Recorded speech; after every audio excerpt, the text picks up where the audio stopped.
Thank you so much for joining us today, and welcome to the first Columbia Business School Executive Education webinar of 2017.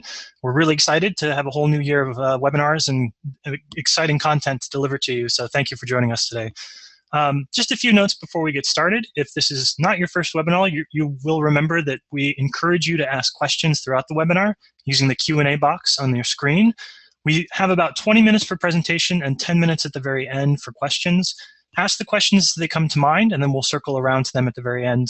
We found that that is the most efficient way to get through them all. So please, as you think of things, don't hesitate to ask. At the very end of this presentation, you'll be redirected to a survey. We'd appreciate it if you give us just a little bit of brief feedback on the things that you've heard today, the format, the technology, if anything worked particularly well for you or not particularly well for you. We'd love to hear about that.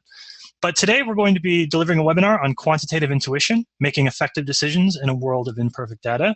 We have two hosts today. We have Christopher Frank, who is a VP in Global Marketplace Insights at American Express. We also have Oded Netzer, who's a Columbia Business School faculty member and a regular teacher in executive education. When you attend the program in person, the Quantitative Intuition course that runs from March 1st to 3rd, 2017, you will also be introduced to Paul Magnoni, who is with a partner organization at Google. He teaches at Columbia. He'll be there as well, leading sessions and delivering content, but unfortunately he got stuck on a plane this morning, so it'll just be Christopher Frank and Oded Netzer teaching you today. But we're going to start right in, and I believe Oded Netzer is going to kick us off. Thank you very much, everybody, for joining us today for this webinar. Quantitative intuition. This is a framework, a set of tools, a set of skills that Chris, Paul, and I have developed. It's also an emerging trend in the world of big data, in the world of making decisions using data-driven decisions, particularly for situations, and this is pretty much every single decision that is made under incomplete information. Now, you may ask yourself, why incomplete information? Why imperfect data? We all live in a world of big data. This world of big data, despite actually having so much data in our world of big data, still almost every single decision that we are making is still with imperfect information. You can see all of these bits and pieces of data that arrive at our desk every single second, every single minute, every single day. And yet, most decisions that we need to make, as you're all familiar with, are still with incomplete information. The second problem with big data is that having so much data means we need to sift through the data to find exactly what we need and the data that would be useful in making our decisions, meaning that at the end of the day, we still need a method in order to convert data to insight and eventually insights to decisions. Another problem with the world of big data is that the same data that we observe, everybody else observes, including our competitors. And what we have found is that truly what makes leadership, what makes good leaders, is the ability to see what everybody else has seen, but think what nobody else has thought. And quantitative intuition is one of these tools, a very important tool, to be able to think what nobody else has thought. A study done by McKinsey have highlighted something that we're all familiar with, which is this shortage of people with strong analytical skill. Quantitative intuition is not about these. It's not about the data scientists that, for example, Columbia Business School and Columbia University has opened a data science institute to train these data scientists. Quantitative intuition is not about that. It's about another shortage, which people talk less about, but in what McKinsey identified as actually a tenfold a shortage of the 150 to 200,000 people with strong analytical skills. It's the managers who will manage these data scientists. It's the managers that would have the business acumen and the knowledge of translating data to insights. And truly, that's what quantitative intuition is about. It's about the managers that will need to get the analysis and information from the data scientists and convert it to actions. A more recent study by McKinsey highlights exactly this point, that organizations that are very effective in using data analytics are effective because it comes all the way up from leadership. In fact, all the way from the CEO. The higher performance CEO is directly involved in sponsoring data analytics.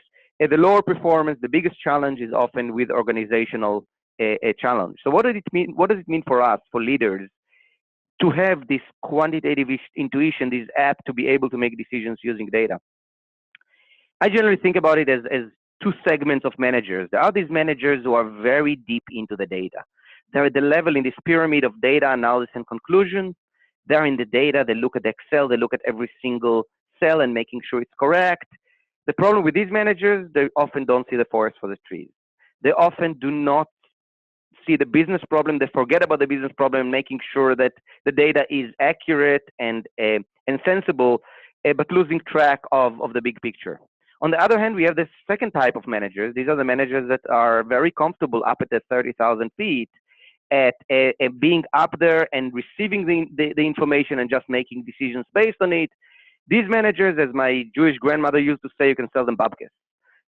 Anything you give them, they'll take it. In fact, they often work based on their intuition that they came to the decision making before, letting the data just support as opposed to illuminate their decisions.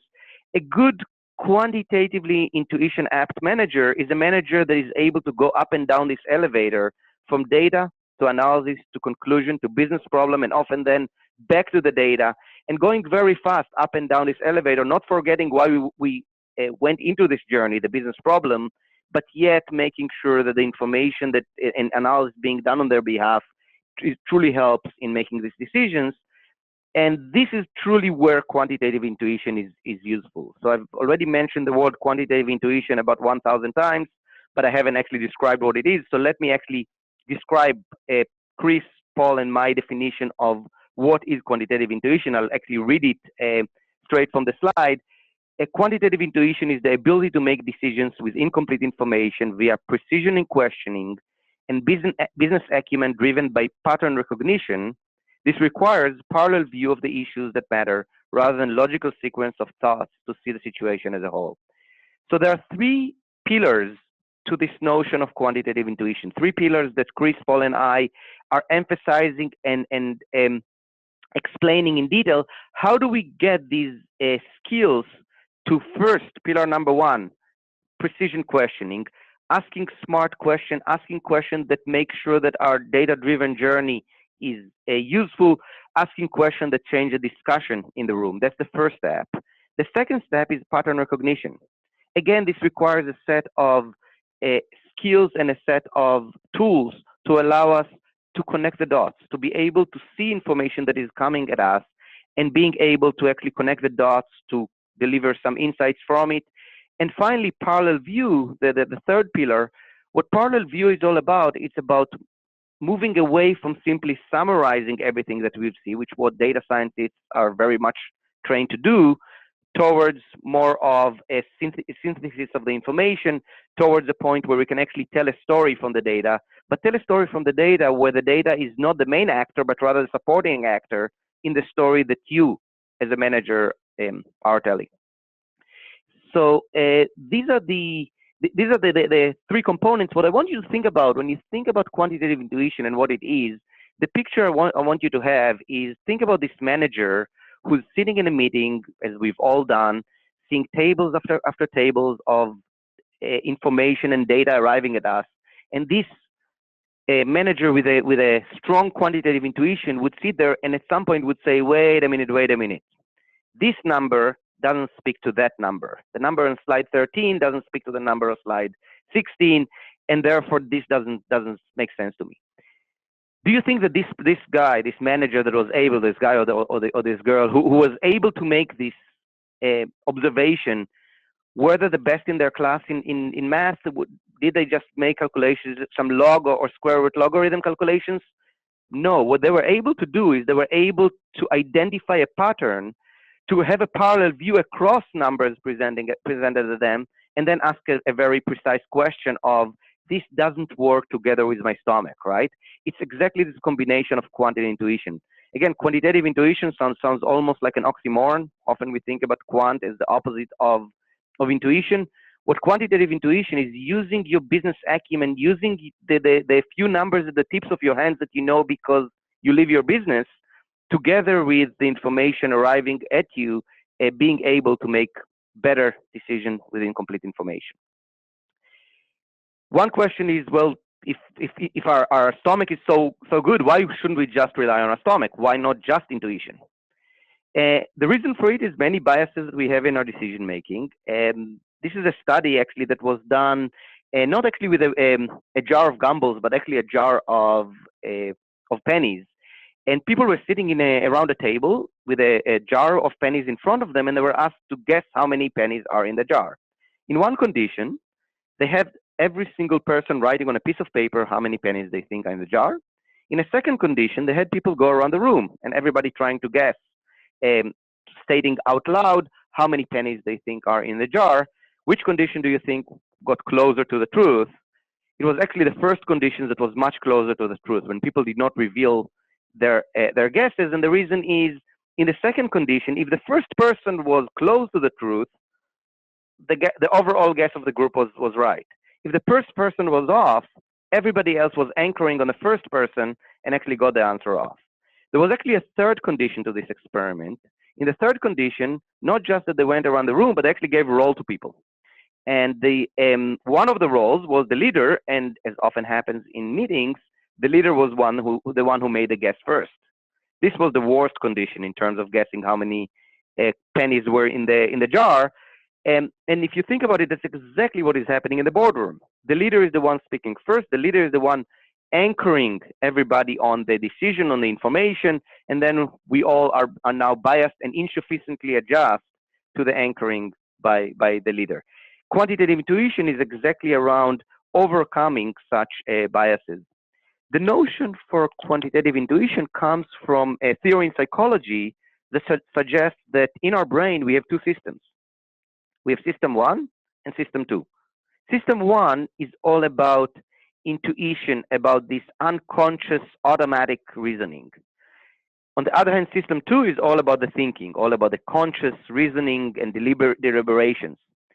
What quantitative intuition is exactly about marrying system 1 with system 2. It's about doing these calculations, these pattern recognition, which often do require some reasoning, but involving your stomach in it. And it is this combination that allows us to actually be more effective managers when it comes to making decisions with incomplete information. So truly what we are pushing for here is data-driven decision-making, and the reason to involve data together with our intuition, because using our intuition alone, we tend to be way overconfident and optimistic about things that we are likely to be biased and wrong.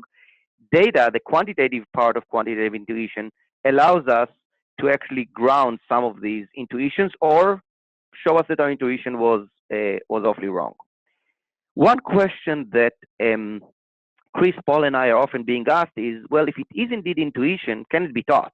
Can we teach quantitative intuition? When you think about the theory of learning, you can think about learning along two dimensions, along the dimensions of competency and the dimensions of consciousness. At the lowest level of learning, we are unconsciously incompetent. We don't even know what it is that we don't know. The next stage of learning, now we are consciously incompetent. At least we know what it is that we don't know. Hopefully this webinar, being just an introduction to the topic of quantitative intuition, gets you hopefully from the stage of unconscious incompetent to consciously incompetent. Not that I call any of you incompetent. At that point, you hopefully learn a few things, a few questions that you say, oh, I may want to think about this point, but I'm still not sure exactly how I'm going to do it. The third step of learning, we move to consciously competent. At the consciously competent state, it is where we can do stuff, but it requires a lot of cognitive effort. And indeed, what we found was that when we teach quantitative intuition, once we first explore the issue, meaning moving people from state 1 to state 2, and they start using our tools of learning how to ask precision questioning, how to identify pattern recognition or parallel view of the issue, it requires effort. It requires reminding yourself of what are the questions I want to ask. Then comes stage number 4, the unconsciously competent. Think about driving, right? Where we don't even need to think about it, we just do it. And managers who repeatedly stretch the skill of quantitative intuition often get to this point. This is the manager who sits there in the meeting and just, identify these numbers that don't speak to each other. Often that comes almost at the level of second nature. I want to hand it now off to Chris to unfold a little bit what is in each one of the three components of quantitative intuition. Great, thank you, Oded. Just picking up where where Oded started. The old cliche, what gets measured gets done. It used to be true, but if you think about the numbers that Oded started this webinar with, everything is kind of measured today. But yet, we talk to student after student, manager after manager, and things don't seem to be getting done. Or people have all this information, they don't know where to start. And when we started to think about the this concept and how do we actually crack that nut, we started to say, okay, why do some people do it naturally and others can it be taught? So this is where we came up with quantitative intuition. Oded, if you can advance the slide, please. We're going to revisit the definition. Then I want to pull apart each of those three pieces. So Oded talked about precision questioning, pattern recognition, and parallel view. And when you think about quantitative intuition, and both Paul, myself, and Oded, this is really the marrying of academic theory with applying it in the real world on the front lines. And that was really important to us when we designed this concept and when we pulled together this class, that we wanted to bring forth a set of lessons, a toolkit that were really pragmatic that you could start to apply. So, nice definition, but what does it really mean? And I like to unpack that for you on these next couple of slides. So when you think around insight and value and where does it come from and how do we start to teach this, precision questioning comes down to, three core questions. Starts frankly with framing the problem. And how many times are we sitting in meetings and everyone has an opinion, but yet you're all trying to solve a different part of the problem? So starting, with, what is the decision to be made? And that is what we found, is really step one. And, I could tell you, being on the front lines, every day, we spend a lot of time here on really being crisp on what we're trying to solve. So we start from the end. What do we want to get to? Don't focus on the means, focus on the end. Two, this concept around I wish I knew. It is probably one of the shortest questions, 4 words, but the most powerful that we have. And I use this in meetings in terms of when you go to your business partners, when you have all of this information, flowing in front of you, and you say, what do you wish you knew? What is that essential information, that indispensable piece of data, that problem that you're looking to solve? And let's start there. And you put the data on the side. And then finally, what is the customer's North Star? What is that core need, that core want, that gap that we are looking to address? And how do you illuminate that unexpected? Second part of the definition is pattern recognition. We see a lot of data, we see a lot of trend lines. One thing, and we call this the squiggly line issue, data is rarely put in context. And if there's one lesson that I want to share with you today that you take away from here, is next time you see a data point or you see that trend line, ask for context. How does it compare to our competitors?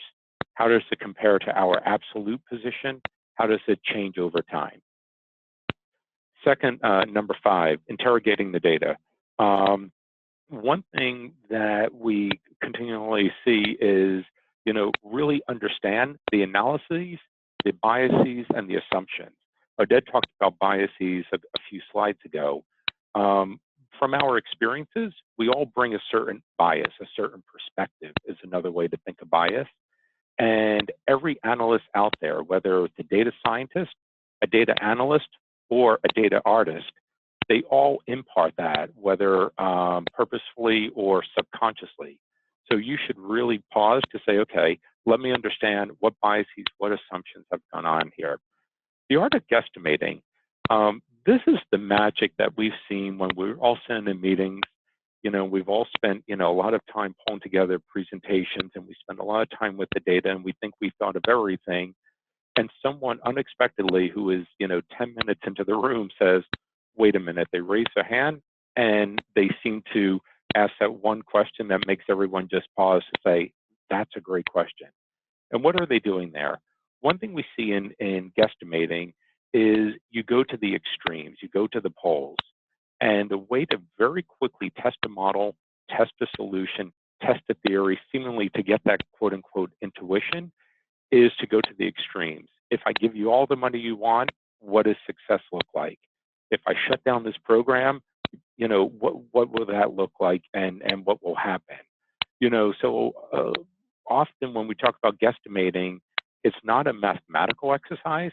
It's really around going to the limits and then understanding the limits of the problem, the solution, and the data that you have in front of you. And then finally, who are your swing voters?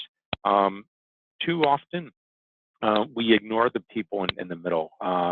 This is usually the gray bar, on a bar chart, or the largest piece in a pie chart. We typically focus on the people that are very satisfied or very dissatisfied. To really win and to really understand the patterns, you want to focus on people in the middle, what we call swing voters, and we spend a whole day on this. And then finally, parallel processing. The amount of data is not the challenge today. The real challenge is the judgment and the ability to synthesize it and summarize it. And then finally, how do you report that? It's a shorthand of what, so what, now what. Often when people are sharing information with you, they're focused on the what, they're focused on the data point. And to go up and down that elevator, to really be a robust leader, you have to say, okay, so what? We're up 5 points, so what? Or we're down 5 points, so what? And then, now what do we do with it? So this is the core of the program. And as we started to think about this, we said, okay, can we apply this to different situations? And we pulled out 3 here, a new product launch, urgent fire drill, which I'm sure we all lived through, and steady state operation, just say a monthly report or a quarterly report. So which questions are most relevant? We thought it'd be useful to start to expose a bit of that today. New product launch, you're starting fresh. You kind of take a waterfall approach, 1 through 7, from precision questioning through pattern recognition, and that starts to give you your boundaries, your guardrails, and it starts to also let you know where the rocks are in the road that you need to navigate around, and also what you need to meet, namely the customer's North Star. When we started to think, okay, urgent fire drill, which happens more often than we all like, how do you start to tackle that? How do you quickly get that synthesized information, that data point, or answer that question that comes across? And there's really 4 questions. Start with, I wish I knew. What is that essential bit of information that you wish you knew? 2, counter short-term thinking. What kind of context do you want? Help me understand, your sphere in terms of either the market, the industry, the competitors, other products, or even other time periods. Guesstimating, go to the extreme.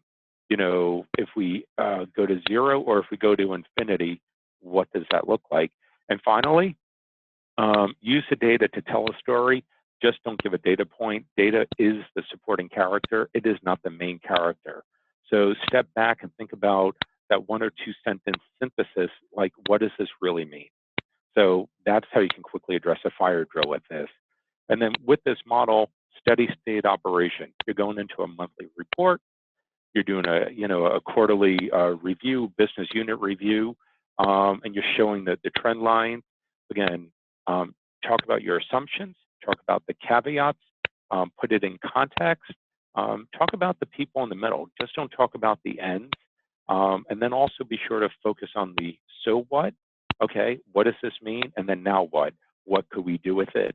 And what we have found out that this model is really more like jazz than, a traditional, you have to do 1 before you do 2 versus 3. So we really wanted to pull together was a very practical model that people could use on the front lines, that you do not need to be a numbers whiz. You do not need to be that data scientist. How do you become that leader that looks at a data set, but looks at it in a different perspective? We do not spend a lot of time today, nor in the class, talking about tools. There are a tremendous amount of tools out there. This is a great website we wanted to highlight.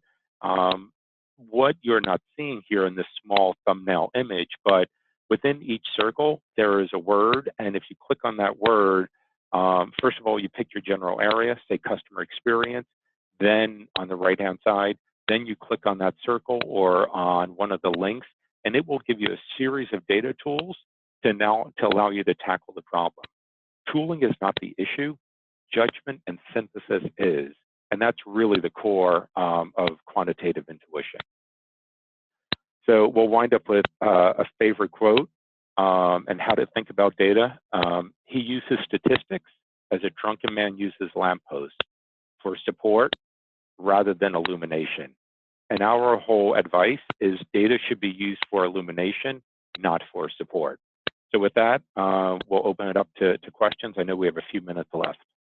All right, Chris and Oded, thank you so much. I'm going to put a few minutes in here for questions, but I wanted to address one that I've been getting a few times during the Q&A about a recording. Yes, we will have a recording of this webinar available. If you look on our website, you actually will see a full webinar archive, and usually within about 2 to 3 business days, we'll have that uploaded there. If you signed up for the webinar, you're also on this webinar's mailing list, so we'll send you a direct link to that as well. We do not distribute the slides, but we do have a recording of the webinar, so hopefully that will suffice. We're right up against the deadline, but I feel like we got to get a couple of questions in because I know there were a lot of really good ones in the queue. So I'm just going to ask, and then I'll let Chris and Oded kind of fight amongst themselves to give the better answer. One thing that I thought was a very interesting question, and certainly one in line with the sort of things that you're talking about, is the idea of analysis paralysis. With all the information you're doing deep dives, and you're really thinking about what data you have access to. How do you move past the point where you're paralyzed by not actually knowing what information you don't have? I mean, the key there would be, if you go back to this definition, is actually point number 1, start from the end. It is the start from the end, the start from, ask yourself for whenever you run an analysis, how does this relate to the decision, and is it on the critical path toward the decision? In fact, we are recommending deciding on the analysis before you actually start the journey, and spending time when you're just starting the journey thinking about where am I heading, what is the analysis I need to do, and that often helps with avoiding paralysis by analysis. One of the main issues that leads to paralysis by analysis is that people tend to expect the data to provide both the question and the answer, and this is a big no-no in the world of data-driven decision-making. It is us that should ask the question from the data, and then hopefully data and analysis can provide the answer. When we expect data to provide both the question and the answers, we're conducting tons of analysis to hope that some question is going to come out of it. Another question that we had that came up from someone is the idea of anchoring and how the first person to speak sort of forms the strategy for the organization. What do you do when there's a seniority component to it as well? When the first person to throw an idea out there is the head of the organization or the head of the department, how do you keep that from setting you down a course that maybe you don't want to be going down long term? One thing that I've seen from that has been a very successful technique is to use the word surprise or talk about an outlier. So it's not that, and you say, for example, what surprised me in the data, or you have an observation, and if you ground that in some fact, and you look to build on that person's, question or number in a way that is additive. So I will actually go into me and say, you know what, there are 3 numbers in this data set that surprised me, and I want your perspective on it. So this concept of surprise is, and specifically that word, is a bias killer. So that's one technique that I've seen that works to help shift the conversation and bring more people into that conversation. All right. I think we've got time for one more, so I'm going to go ahead and throw out one last question. There's also one person was asking about moving through organizations. Do you feel like this process is easier to apply when you've been part of one organization long term, or is it something that you should bring with you to every new organization you're a part of? Is there is it something that you can kind of get stuck if you're in one place for a long time? Is it easier to do when you're moving between orgs? What I've seen is to start with focusing with one question. And as I work across business organizations, I don't try to introduce or apply the entire model. I'll start, for example, with the I wish I knew. And I've now done that a number of times across business units, and nothing but get success, like success. So that is just, so I pick one and I really try to make sure that people understand it and they understand the value in it.